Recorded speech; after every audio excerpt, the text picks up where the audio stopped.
move back and forth and back and forth. And at any time, there's a front associated with those where all the thunderstorms are located. And with having a few airplanes, a couple of airplanes at the right place, you could run down that line of thunderstorms and do whatever you wanted to with them. This is out of the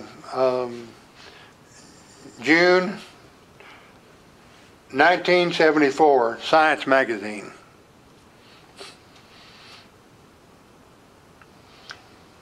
And this article was actually written in it says it's written in 1974. Yeah, it was, 1974. And this is when the Senate got wind that something had been going on in Vietnam that they didn't know about. And they wanted to know about it. Well, it's interesting to note that this project ended in 1972. It started in 1966. So you can see the secrecy.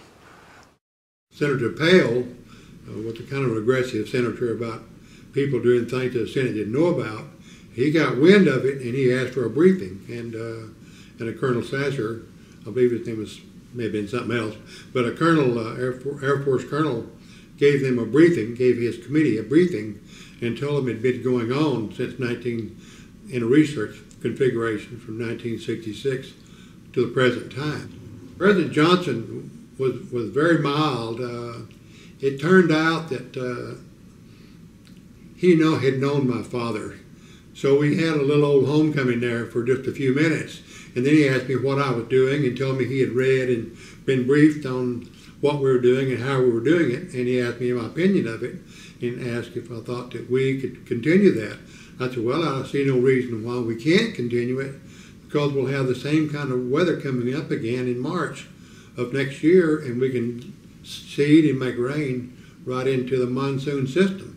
And we can then extend the monsoon system well past this August end to maybe the first week in November. He didn't say a whole lot about it, except he thought it was he thought it was real weird, if you will, that people could take a little weather modification and change the whole climate in the country. When I came back to the States, where I had time to do something as far as weather modification was concerned, I went back to my duties, if you will, as being the military member of the Project Storm Fury Advisory Committee. Without getting anything classified, can you tell us about some of the tests you did in China Lake? Well, of course, in China Lake we had different manufacturers of these cloud seeding devices.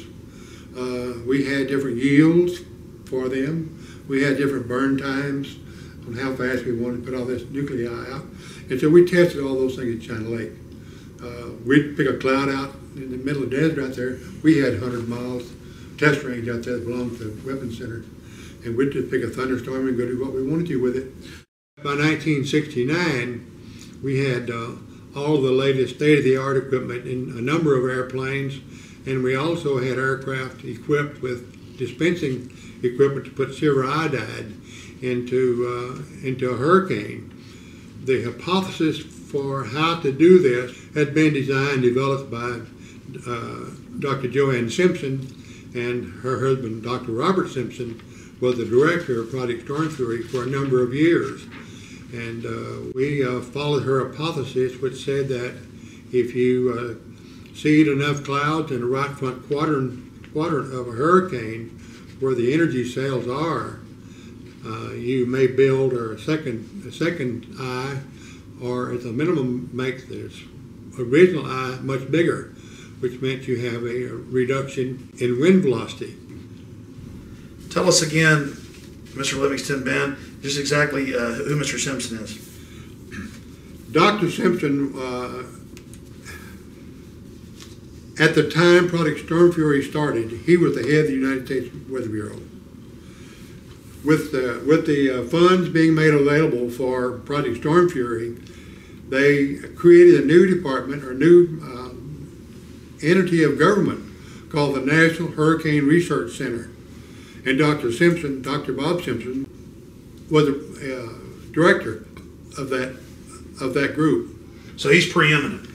He is preeminent, and his wife Joanne, I attended a ceremony for her induction into the National Center for Atmospheric Research Laboratory Wall of Fame last summer, in which her name was placed on the wall as one of the 5 preeminent scientists in the nation in the 20th century. That's his wife Joanne, who was the head of Project Storm Fury for the 2 years. I worked with her for those 2 years. And they're saying right here that this is conclusive. Yes. So why aren't we saving people hundreds of billions of dollars and thousands of lives? This needs to be implemented. This book, Hurricane Watch here, is very important because it's written by a person who's a former director of the National Hurricane Center. So he's had worlds of experience in research in these things. And I might add that I took Dr. Bob Sheets on his first airplane ride into a hurricane in 1964. But he has documented a number of things that are important to the subject we're talking about, in which he's described every storm, the background to those storms, what was done to them, and the results. He's also described Dr. Bob Simpson. He says, all in all, Bob Simpson undoubtedly has had more impact on hurricane research and forecasting than any other single person. And I might add the second most important person in this direction or this field is his wife, Dr. Joanne Simpson. Ben, what do you say to the folks that say, oh, well, if you mess with a hurricane, that might cause some unintended consequence? You know, as if that energy has to go somewhere. Doesn't it just dump into the ocean as cold water? It may just spread out and blow across the ocean. It may not go anywhere where anyone cares. And there's certainly going to be, if there are going to be unintended consequences, you would know within an hour after you'd seeded a hurricane, you would know that something is not going right. We have to go do something different before it causes damage. So you'd have days to be adjusting. You'd have days. The way we plan on doing it, we'd only have 2 days. We'd only work on a hurricane. Well, this is a pretty exact science now, from Vietnam to the hurricanes you did earlier. Seems like, I mean, you guys know how to knock them out. Well, for the operation we hoped to get last fall, I wrote a flight plan for every flight. How far they would go, how many partakers they would take, and statistically, how many nuclei they needed to dispense. How many tons of nuclei would it have taken? You said 2 airplanes, but how many tons of nuclei would it have taken? How many airplanes to knock out Rita or Katrina? You don't measure these partakers in terms of tons. You measure them in terms of half pounds.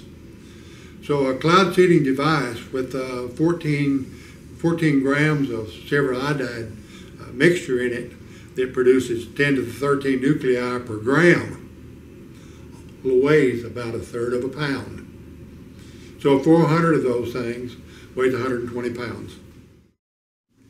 The composition of a hurricane may have dozens of energy cells in it, and they're like the pistons in an engine.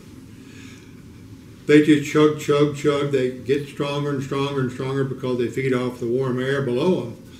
And they eventually turn into this thing they call a hurricane with all of these energy cells in it. We know where those energy cells are.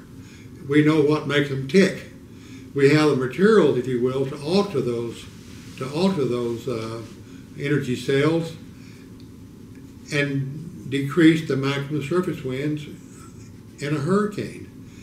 On August 18th in 1969, Hurricane Debbie was seeded 5 times at 2-hour intervals. And the maximum wind speeds had decreased by 115 to 80 miles per hour. That's a pretty remarkable reduction of more than 45% in damage reduction potential. The storm was left alone on the 19th, and on the 20th went back and seeded that cloud the second time and decreased the winds again to just under 100 miles per hour, or about 24% more damage reduction potential. The results from the Hurricane Debbie experiment seemed so positive that many individuals believed the project should go operational, seeding major hurricanes that threaten land. A team of scientists at Stanford Research Institute at Stanford University did a decision analysis on all past seeding events, including the Esther, that's the 1961 and 1963 experiments. Dr. James Matheson of that group, reflecting their views, stated, "We claim they should consider seeding now if a big hurricane comes straight from Miami." These scientists said the government may have to accept responsibility for not seeding and thereby exposing the public to higher probabilities of severe storm damage and possible higher death tolls.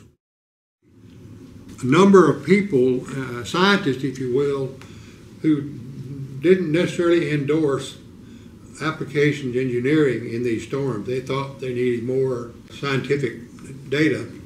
They demanded that a third party investigate all of what Storm Fury had done. Stanford University was the party or the institution that did this study of the activity Project Storm Fury had done. In summary, the results of the Hurricane Debby experiments seemed so positive that many individuals believe the project should go operational, seeding major hurricanes that threatened any landmass. And a team of scientists at Stanford Research Institute did a decision analysis on all past seeding events, including the ones in 1961, 1963. And Dr. Matheson from Stanford University, the head of the Research Institute, reported that the government may have to accept responsibility for not seeding and thereby exposing the public to higher probabilities of severe storm damage and possible higher death tolls. It's interesting that we were able to do that and have the results confirmed by Stanford University in 1969. Since 1947, the government has used the logic or reasoning that liability is a killer for weather modification. But that's not why Project Storm Fury was killed, and that's not why they aren't doing it now. In my opinion, the reason they're not doing it is well stated by a very senior official from the National Center of Atmospheric Research in Boulder, Colorado, and he says, even if a well-supported theory of hurricane modification existed, the potential legal aspects of weather modification on this scale argue strongly, in my opinion, against any such efforts. Just a few of the many possibilities include: A, the storm is not modified at all, but some people perceive that it is, get hurt, and sue the modifiers.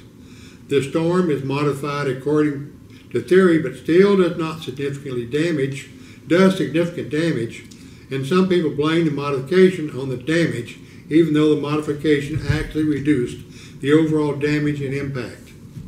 And third, the modified storm produced winners and losers, and the perceived losers sue. For example, what if soon after the seeding the hurricane abruptly changed course? This happens all the time in nature. The people affected by the new course might well blame the modification effort and sue. Yeah, if you study the situation, you may learn, and very diabolically so, that you don't like to believe this, but there's a possibility, and the economics of it verifies the fact that there is so much damage done that the construction industry in general all over the United States benefits because the cost of material goes up. So the insurance company may or may not gain from having these damage reductions take place. As far as the energy industry is concerned, we all know that they get their money back almost immediately by increasing the price of their product. And it's not unheard of to believe that the actions performed by FEMA or the government is not a surefire way to buy votes. So there may not be any political or economic motivation on the government or some major industry's part to reduce the damages of hurricanes. The material that we put in the atmosphere are not toxic. and by volume